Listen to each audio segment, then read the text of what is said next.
Ada satu momen Kak, dimana aku udah bener-bener gak bisa berdoa lagi. Engkau katanya bilang kasih kemenangan, tapi kok enggak.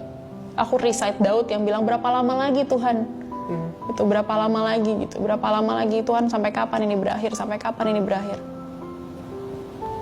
Sampai satu momen aku doa, aku masuk ruang doa, aku cuman bilang, Tuhan ini kayak kekuatan terakhir aku buat berdoa. Mungkin besok aku udah gak bisa doa lagi. Karena aku udah nggak kecewa sama Tuhan, tapi aku udah nggak punya tenaga Kak. Aku udah nggak punya kekuatan lagi buat doa. Kayaknya mau ngomong apa juga udah nggak tahu mau ngomong apa. Kayak udah semua aku omongin deh sama Tuhan gitu. Kayak tiap hari doaku sama loh Tuhan. Tiap hari yang aku ngomongin tuh sama, hal yang sama. Aku nggak berubah, doaku sama tiap hari. Gitu. Aku udah nggak punya kekuatan lagi. Aku udah nggak punya tenaga lagi buat doa gitu. Terus sampai aku baca firman, baca renungan, bilang, iya, karena kamu udah ngomong terus sama Tuhan. Kapan kamu mau denger Tuhan ngomong? Iya. Ya kamu capek orang kamu terus yang ngomong. Iya. Iya. Ya capek kamu terus yang ngomong soalnya. Aku mau ngomong sama kamu ngomong terus. Aku bilang kamu capek. Ya aku mau ngomong sama kamu. Abis itu aku bilang, oke, God. Oke. Aku rendahin diriku. Tuhan mau ngomong apa? Talk to me, speak to me, I'm ready to listen. I humble myself to listen to you. Dan ini satu pengalaman yang spiritual dan sangat personal buat aku Kak. Aku sampai catet di notes handphoneku karena aku gak mau lupain momen ini. Aku tidur.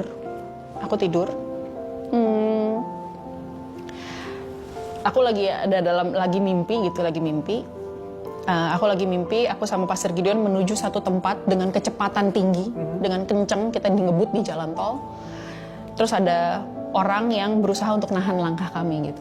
Ada orang yang berusaha nahan langkah kami. Tapi kami ngebut di jalan tol, orang ini ngejar dari belakang. Di tengah-tengah mimpi itu, tiba-tiba, jadi kami tuh tidur gini, karena anakku yang gede tuh tidur sama papanya di kasur atas, karena ranjang kami cukup tinggi. Aku sama anakku yang umur 2 tahun, kita tidur di kasur bawah, karena dia lasak banget. Kalau ini bisa guling kemana-mana tahu. Jadi kita di kasur bawah. Tiba-tiba anakku yang udah umur 5,5 tahun ini, yang tidurnya udah nggak lasak, tiba-tiba jatuh dari tempat tidur. Tempat tidurnya cukup tinggi, mungkin segini ada kali. Buak, jatuh jam 3 pagi. Jam 3 pagi itu jam-jam dimana Tuhan sering bangunin aku untuk doa. Gitu. Tiba-tiba anakku jatuh, dia nangis. Aku panik kan, aku gendong, aku cek respon ya. Kan kita tahu kalau anak jatuh katanya cek responsnya, lihat nggak, bisa matanya lihat nggak. Aku dengar mama nggak gini, dengar mama nggak gitu. Karena abangnya nangis, adanya jadi kayak keganggu, berisik nih, keganggu. Akhirnya Pastor Gideon bilang, udah kamu jagain yang kecil, aku urus yang gede gitu. Terus kita pasang inilah, taruh bantal di pinggir gitu, di pinggir tempat tidur. Terus aku sambil peluk anakku yang kecil, sampai dia tertidur lagi. Aku tanya sama Tuhan kenapa? Ada apa kok? Di momen aku lagi berat, soalnya aku jatuh gitu kayak, apa sih Tuhan, ini ada apa sih gitu? Tuhan tuh mau ngomong apa sama aku? Mau kasih tau apa sama aku gitu? Terus di momen itu, ini, mungkin banyak orang nggak percaya, tapi it's real Kak, it's very real. Aku denger Tuhan ngomong, mungkin bukan denger audible ya, kayak bukan denger yang ngomong gitu, enggak. Tapi ini jelas, sangat nyata, sangat jelas. Tuhan bilang sama aku, Matius 7:11.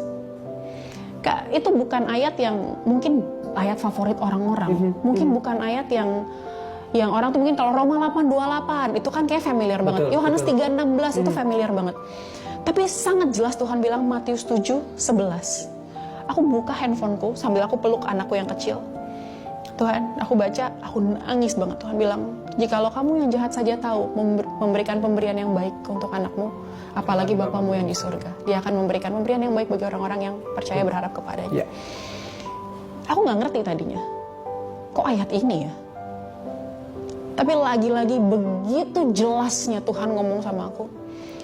Tuhan bilang gini, aku sengaja bikin anakmu jatuh agar kamu lihat bagaimana kamu merespon terhadap kesusahan anakmu.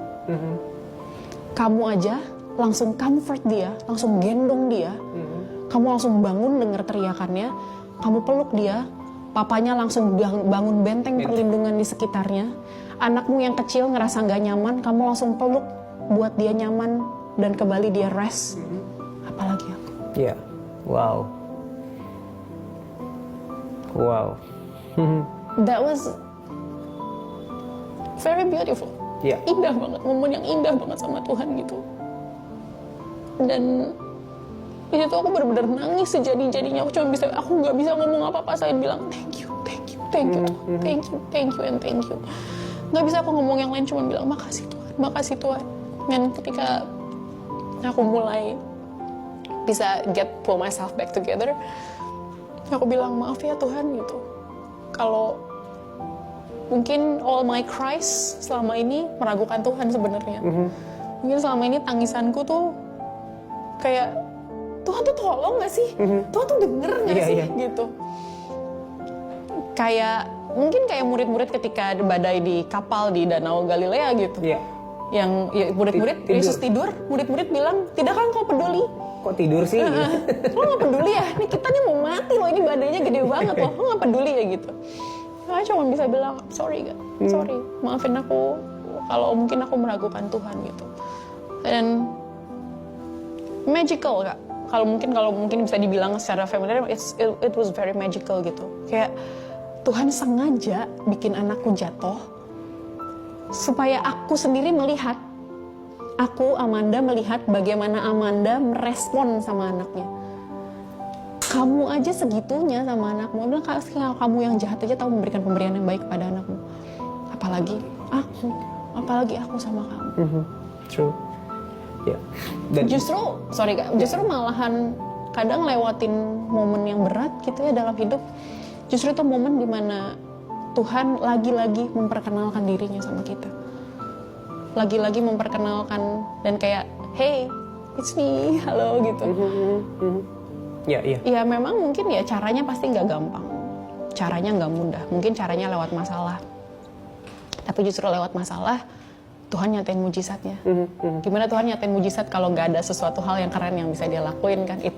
Menurut aku it's not mujizat gitu. Ya udah gitu aja. Tapi mujizat yang besar sekali. Ketika kita ngalamin masalah yang kayaknya udah nggak ada yang bisa tolong. Iya. Tapi entah gimana tiba-tiba dia intervensi aja di tengah jalan. Iya.